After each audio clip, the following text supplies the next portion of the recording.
Milliy statistika qo'mitasi tomonidan 2026-yilda mamlakatimizda o'tkazilgan aholi va qishloq xo'jaligini ro'yxatga olish tadbirining dastlabki natijalariga bag'ishlangan matbuot anjumani tashkil etildi. Unda O'zbekiston tarixida ilk bor o'tkazilgan aholi va qishloq xo'jaligini ro'yxatga olish tadbirining dastlabki natijalari, unda qo'llanilgan raqamli texnologiyalar, ma'lumotlar yig'ish va qayta ishlash bosqichlari hamda asosiy statistik ko'rsatkichlar haqida ma'lumot berildi.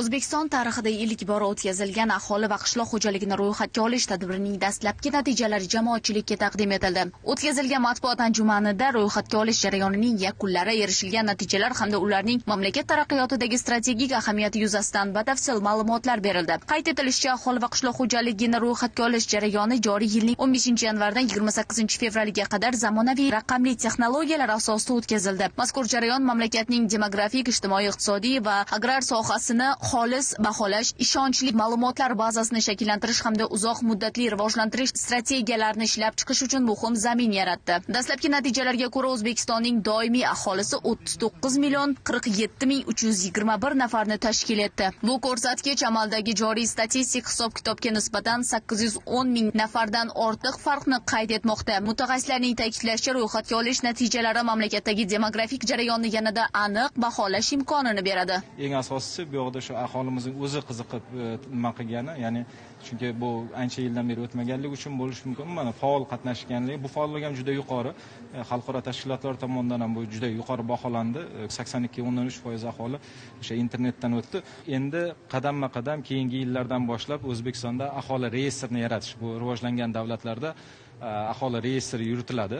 Bu juda katta institut, aholi reyestrini tashkil qilish. Bu bo'yicha endi hozir tegishli normativ hujjatlar, loyihalar tayyorlanyapti va kelgusida shu o'rta muddatli istiqbolda aholi va qishloq xo'jaligi reyestriga o'tish. Mutaxassislar qayd etishicha, aholi va qishloq xo'jaligini ro'yxatga olish natijalari nafaqat bugungi statistik holatni aks ettiradi, balki kelgusida hududlarni kompleks rivojlantirish, iqtisodiy va ijtimoiy siyosatni ilmiy asosda rejalashtirish hamda davlat resurslarini samarali taqsimlashda muhim ahamiyat kasb etadi. Aholini ro'yxatga olishning asosiy maqsadi olingan ma'lumotlardan kelajakni rejalashtirishda foydalanishdir. Bu orqali demografik jarayonlar, ichki migratsiya va hududlardagi aholi tarkibini aniq tahlil qilish imkoniyati yaratiladi. Jarayon xalqaro standartlar asosida tashkil etildi va barcha bosqichlari xalqaro ekspertlar tomonidan sinchiklab baholanib, belgilangan talablarga muvofiqligi tasdiqlandi. Ilk bora o'tkazilgan aholi va qishloq xo'jaligini ro'yxatga olish mamlakatning bugungi demografik va agrar holatini aniq aks ettiruvchi keng qamrovli ma'lumotlar bazasini yaratadi. Dastlabki natijalar esa kelgusida davlat dasturlarini yanada manzilli shakllantirish, hududlarni barqaror rivojlantirish hamda fuqarolar farovonligini oshirishga xizmat qiladigan muhim statistik asos sifatida e'tirof etilmoqda. Diyora G'aniyeva, Bobir Yo'ldoshev, Abdulloh Sultonxo'jayev, Zamon informatsion dasturi uchun.